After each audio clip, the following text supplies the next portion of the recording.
All right, listeners, you're back with Wise Guys Sports Show with your hosts Wilson Jackson and Julius Kizzy. Turning our attention to sports topics and headlines around the league. But I still like to thank Casey and Ryan for coming in. They were awesome. Just all around. People granted they're great golf players, at Southern Miss, but just having them on the show and getting a chance to talk with them not only about golf, but whether the fact about every other subject about even not about golf, and that's what makes them great athletes in my opinion. Right. So looking at a headline, Wilson, the Pelicans clinched the 8th seed in the West over the Oklahoma City Thunder. Man, it was tight. It was a close race. But who do you think will who would stand a better chance against Golden State? You have Anthony Davis, or you have Russell Westbrook. You got to pick your poison. Yeah. Honestly, when you say in terms of Golden State, in terms of teams, or what are you? In terms of who would have been a better matchup against Golden State is what I'm asking. Honestly, I think the Thunder would have been a better matchup per se, because you would have had a lot of key matchups going on at the time. But with the Pelicans getting in, I don't think they're gonna beat Golden State in the first round. But how many games is he going?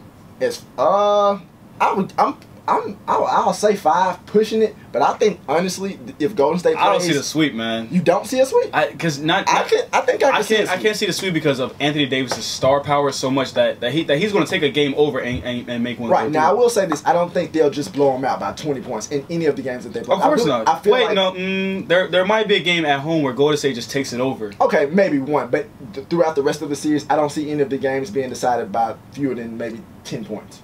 I can see about 2 or 3 blowouts. Just because of offensively that New Orleans can't keep up offensively with Golden State is why I'm not saying that defensively that New Orleans won't be able to handle Golden State's offense, but I don't feel like they'll score enough points. It's kind of like with the Memphis thing. And their defense. Exactly. It's just right. I feel like their defense is so superior, but their offense won't be able to keep up in terms of points. So how many games you got the Pelicans winning? You said it's sweep? You got a sweep, Wilson? That's one option, but I give them 2. I give them 1 just to be 1 or 2. I give them 1 at home just for the Warriors' sake of they might have an off night. But I can see Steph Curry dropping 50. I can see Klay Thompson having a 20-point quarter. I can see Draymond Green shutting down everybody. Tyreek Evans offensively. I can see so many X factors for Golden State alone. Right. That will give New Orleans Pelicans so many problems. The NBA draft is upcoming, and there are teams that are at the bottom of the barrel. You have the Timberwolves, you have the Knicks, you have the 76ers, and the number 1 overall pick is honestly going to be the cornerstone, but it's not even overall pick in this deep draft. It's picks 1 through 5. You got Emmanuel Mudiay, you got Jahlil Okafor, right. Karl-Anthony Towns. You got so many players that are impact players right into the jump from this year's draft that any team 1 through 5 can get an impact player, a franchise player for years to come. Right. And then just thinking about it, just look at last week when it was released by NBA.com, 7 Kentucky players declared for the draft. 7. The Harrison twins have fallen off the face of the earth for me. They are. It's just... And they're from Houston, and yeah, but they just still have fallen off the face of the earth with me because the players that they came in as players that could start on the NBA roster, and they've right. become rotation players for Kentucky. And that's not the type of players you want in a NBA offense running the show. Mind you, they can hit clutch shots. Obviously, right. We saw in last year's tournament. Exactly. But they're just not NBA prospects. Is what my problem with them is. How do you feel about Jahlil Okafor in terms of his ability and his impact that he's going to bring to the NBA? Offensively, he might come in as the best big man in the league. Offensively, right. Defensively, he can't carry a team. He's not the big man you can have a rotation around, kind of like a la Dwight Howard back in 2009 when they went to the finals against the Lakers. He's not the anchor defensively, so I feel like that's the one thing they'll be struggling. And that's why I feel like I just can't see him going to the Knicks, because if the Knicks put him in the middle, they're going to have at least 100 points dropped on them every night, just because they won't have a defensive anchor. They've already lost Amon Shumpert, Tyson Chandler, right. And then you're going to put in a rookie who still has to develop and get adjusted to the whole NBA style. He'll drop 15 points a game, but he's going to give up at least 20 in the paint. So that's why I feel like Jahlil Okafor could still go to the #1 pick, but in terms of his immediate impact, it'll be offensively, not defensively. Most definitely. Now, looking at Aaron Hernandez, we found out Wednesday he was charged, with the first-degree murder in the shooting or whatever. Case of Odom Lloyd. Yes. It's a tragic case, but Like, how do you feel about his sentencing? Like, man, we're in a bad time in the law perspective of the nation right now, that any high profile case can be criticized both ways. Right. So I really don't have an opinion on how he was charged, but if the jury saw that he had enough evidence acted against him, the justice system was proved right.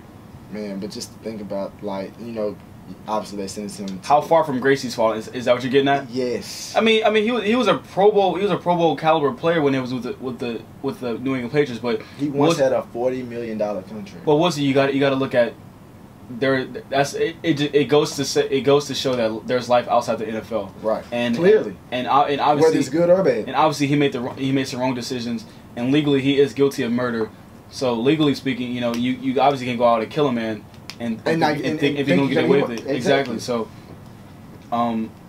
it's a sad case, but like I said, the legal system. If the legal system proved right, then they proved right. Right. And now we're gonna move on to some other topics. I want to talk about these NBA awards that we should get into. Let's go. Man, MVP off top. I gotta go. I'll give you my top 3. James Harden. I'll give my top. I'll give my top 5 from 5 to 1. Number 5, Russell Westbrook. Just because his team isn't in the playoffs, and because of the fact that he couldn't will his team to the playoffs. Number 4, LeBron James. King James. Yes, he took a break, but he brought that team back from maybe purgatory in the Eastern Conference. So for him to get a number 2 seed when they were sitting at 500 at times is a great sign. Even though it's they had to gel together though. Exactly, but the only impediment I have towards that is they were in the Eastern Conference, so that's why I can't really put him any higher than 4. Exactly. Number 3, I'm going Anthony Davis just because the statistical year he's had in terms of he's in a Western Conference, so that's even a bigger part. And I feel like Anthony Davis will have his year where he's winning MVPs, and I feel like he'll win the 3 or 4 just in his time in this league. Number 2, Steph Curry. Only because he's the best player on the best team, and that's what usually wins you the award. But it's the fact that I feel like they can win 50 games without him. Wilton, they already have a number 1 defense. No, they have a number 1 offense. He averages 27. He averages 24 a game, but his partner in crime averages 22, 23. Wilton, and number 1, obviously I have James Harden, and I'm a Rockets fan, and I'm from Houston, I'm from Texas, blah blah blah. But it's the fact that you can't take the award away from James Harden. You can't. Right. Now that I do agree with. You can't look at James Harden's face and say you're not the most valuable player.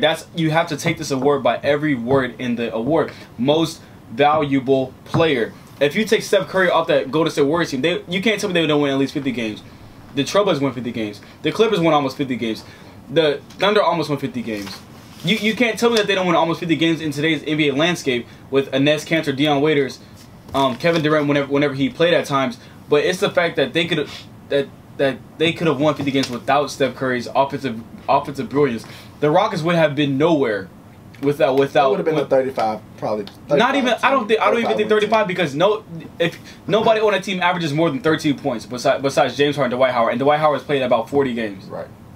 So I don't see the argument against James Harden enough where I feel like you can't give it to him. If you want to give it to Steph Curry because he's the best player on the best team, then okay, then you can do that. But you can't give it to Steph Curry over James Harden, in my opinion. You can't.